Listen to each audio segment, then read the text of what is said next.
સ્વામી ગુરુ સ્વામી હરિપ્રસાદ દાસજી સ્વામી ગઢપુર ધામથી અહીંયા એસયુપી દર્શનમમાં અભ્યાસ કરી રહ્યા છે અને સમર્પણ શું કહેવાય એના ઉપર આપણને સૌને વાતો કરશે.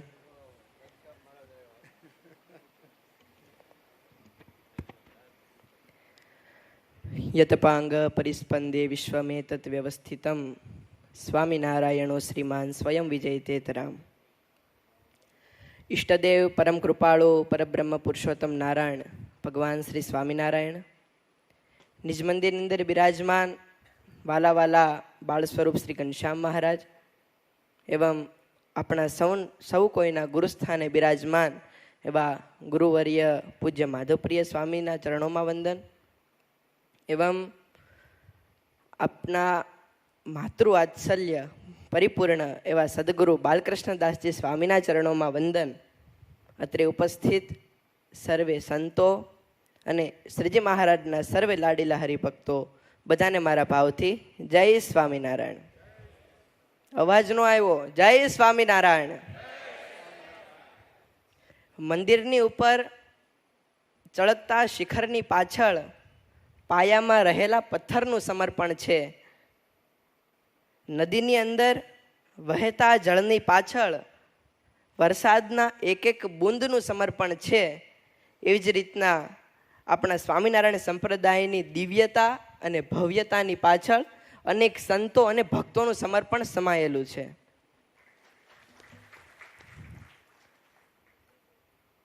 ટીપાય તો સોનું પણ આભૂષણ બની શકે, દટાય તો બીજ પણ વૃક્ષ બની શકે, સુકાય તો બિંદુ પણ નભે ચડી શકે. એવી જ રીતના વાલા ભક્તજનો સમર્પણથી માનવી મહાન બની શકે છે. અને મારા અને તમારા મનમાં જ્યારે સમર્પણની વાત આવે ને ત્યારે પેલું નામ દાદા ખાચરનું આવે. શ્રીજી મહારાજને તન મન ધન સર્વસ્વ બધું જ શ્રીજી મહારાજના ચરણોમાં સમર્પિત કરી દીધું દાદા ખાચરે. આવો આજે આપણે દાદા ખાચરના સમર્પણ વિશે વાત કરવી છે.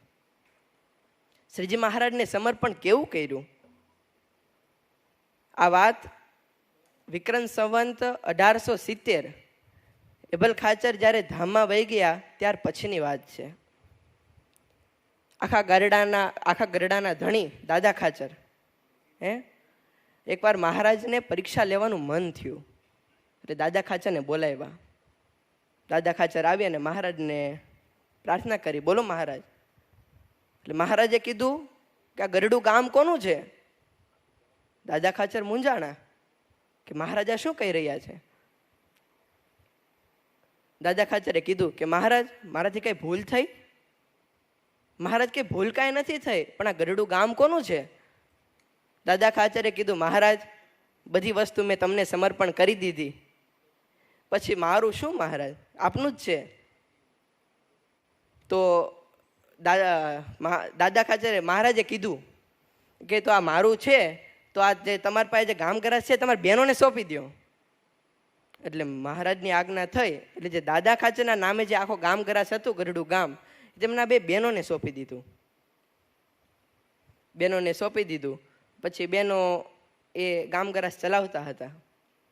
પછી મહારાજે બે બહેનોને બોલાવ્યા અને બહેનોને કીધું કે બહેનો, આ ગામ ગરાસ તમે સંભાળો છો, પણ તમારે શું કામનું?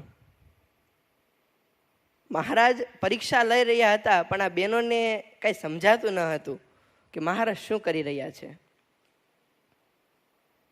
એટલે બહેનોને કીધું તમારે શું કામનું? તમે નોકરીએ દાદા ખાચરને રાખ્યા બે બહેનોએ. મહારાજની આજ્ઞા થઈ કે તમે આ બધું કઈ રીતના બધું સંભાળશો, એટલે દાદા ખાચરને એમની નોકરીએ રાખ્યા. અને દાદા ખાચર ને બધો કારભાર સોંપ્યો અને દાદા ખાચર સંભાળી રહ્યા હતા. એટલે મહારાજે બહેનોને કીધું કે તમારા શું કામનું? પછી વાત આવે છે, તમારે આ શું કામનું? તમે બધું દાદા ખાચરને પાછું સોંપી દો. એટલે મહારાજની આજ્ઞા થઈ એટલે એક ક્ષણ માત્રનો વિચાર ન કર્યો અને બધું જ દાદા ખાચરના નામે સોંપી દીધું. મહારાજ આકરી પરીક્ષા લેવાનું ચાલુ કર્યું. દાદા ખાચરને બોલાવ્યા. દાદા, આ ગરડું ગામ કોનું? દાદા ખાચરે કીધું મહારાજ આપનું. તો કે મારા નામે ગામ ગ્રાસ કરી દો, તમારા નામે શું કામ છે? એટલે જ્યાં મહારાજ આવું બોલ્યા ને તે તરત તાંબાના પતરા ઉપર લખી અને આખો ગરડું ગામ મહારાજના નામે કરી દીધું. મહારાજના નામે કરી દીધું એટલે મહારાજના મનમાં એક વિચાર હતો કે શું ભક્તરાજ દાદા ખાચરની પરીક્ષા લેવી. એટલે દાદા ખાચરે બે બહેનો અને મહારાજે બે બહેનો અને દાદા ખાચરને કીધું કે તમે જે પહેરા કપડાં છે એ પહેરા કપડાં અહીંથી નીકળી જાઓ, આ ગરડું ગામ મારું છે, મારે તમે ન જોઈએ. જ્યારે આવું કીધું ને ત્યારે દુઃખી થઈ ગયા અને ત્યાંથી નીકળી ગયા.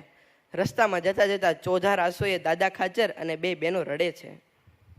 એ રડવું આખું ગરડું ગામ ગયું એનું નથી, પણ જે મહારાજથી જે છૂટા પડ્યા ને એનું રડવું છે. બે બહેનો અને દાદા ખાચર ચોધાર આંસુએ રડે છે.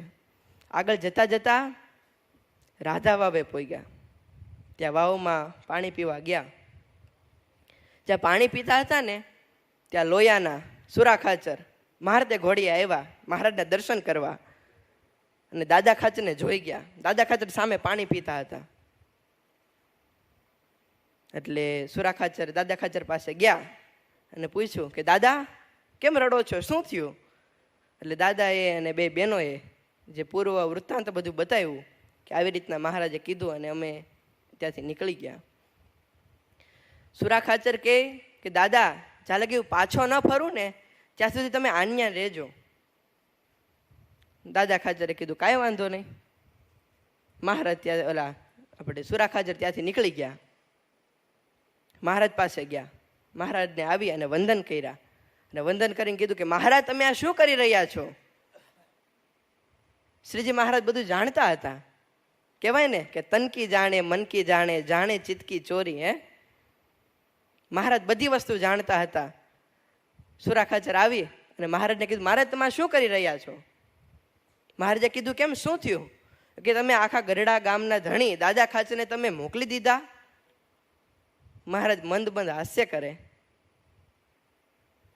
અને સભામાંથી પાર્ષદને ઊભા કર્યા કે જાઓ પાર્ષદ દાદા ખાચરને ત્યાંથી પાછા બોલાવી લાવો. પાર્ષદ ગયા અને દાદા ખાચરને પાછા બોલાવ્યા. પાછા બોલાવી અને દાદા ખાચર જે આવ્યા ને મહારાજ પોતાના આસન ઉપરથી ઊભા થઈ અને દાદા ખાચરને ભેટી પડ્યા. અને સભામાં જે હરિભક્તો બેઠા હતા ને એને કીધું કે હું આખો દિવસ દાદા દાદા કરું છું ને એ દાદા દાદા એમને નથી કરતો, પણ દાદા ખાચરનું દાદાનું આવો સમર્પણ ભાવ જોઈ અને એવું દાદા કરવાનું મન થાય છે. દાદા ખાચરનું આવું સમર્પણ. કોઈએ કીધું છે એક પાણીનું બૂંદ જ્યારે નદીને મળે ને ત્યારે બૂંદ મટી અને નદી બની જાય, અને એ નદી જ્યારે સમુદ્રને મળે ને ત્યારે નદી મટી અને મહાસાગર બની જાય છે. એવી જ રીતના આપણા જે સત્કર્મો છે ને એ ભગવાન શ્રી સ્વામિનારાયણના ચરણોમાં સંતોના ચરણોમાં સમર્પિત કરીએ ને તો આપણે ભગવાનની અને સંતોની અતિ પ્રિયવાલી વ્યક્તિ બની જઈએ છીએ. આ છે સમર્પણનો મહિમા. વાલા ભક્તજનો, વધારે સમય નથી લેવો, પણ ઘનશ્યામ મહારાજના ચરણોમાં પ્રાર્થના કરીએ કે આપણને આવા સદગુરુ મળ્યા છે, આવું ગુરુકુળ મળ્યું છે. તન મન ધનથી આપણે આ ગુરુકુળની અંદર સંતોની સેવા કરીએ એટલી વાત સાથે વિરમું. અસ્તુ. જય સ્વામિનારાયણ. આ